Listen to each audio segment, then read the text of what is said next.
ফজরের আগ পর্যন্ত ঈমান ছিল না।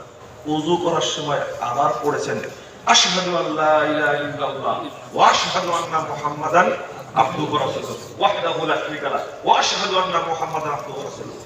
ঈমান চলে এসেছে, ফজিলতও দিয়েছেন, গুরুত্বও দিয়েছেন। আমার কোন বান্দা যেন করতে ভুলে না যায়। আল্লাহ কত বড় রহমত, কত বড় দয়া, অটো আল্লাহ সেট করে রাখছেন। ওযু করবে বান্দা, দোয়া পড়বে, আবার ঈমান চলে আসবে। বুঝতে পারলাম কি? আপনি ফজর পড়েছেন, জোহর আগ পর্যন্ত ঈমান কখন চলে গেছে? চলে যায়। আল্লাহ রাসূল বলেন ইসবিহুর রাজুল মুমিনান ওয়া ইউমসি কাফিরান, 124 নম্বর হাদিস সহিহ মুসলিমে এসেছে। আল্লাহ রাসূল বলেন সকালে একজন ব্যক্তি মুমিন, বিকেল হতে হতে কি হয়ে গেছে? কাফের হয়ে গেছে। বিকেলে একজন ব্যক্তি মুমিন, সকাল হতে হতে কি হয়ে গেছে? কাফের হয়ে গেছে। রাসূল সাল্লাল্লাহু আলাইহি ওয়াসাল্লাম বলছেন এটা।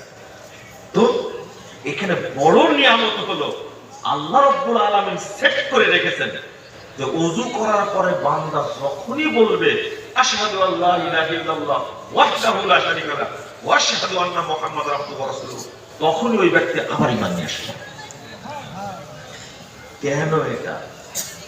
শুধু তাই না, এটার আরেকটা ফজিলত। এই ফজিলতটা আল্লাহ লিখে রাখেন কোথায়? সব ফজিলত ফলকে লেখেন।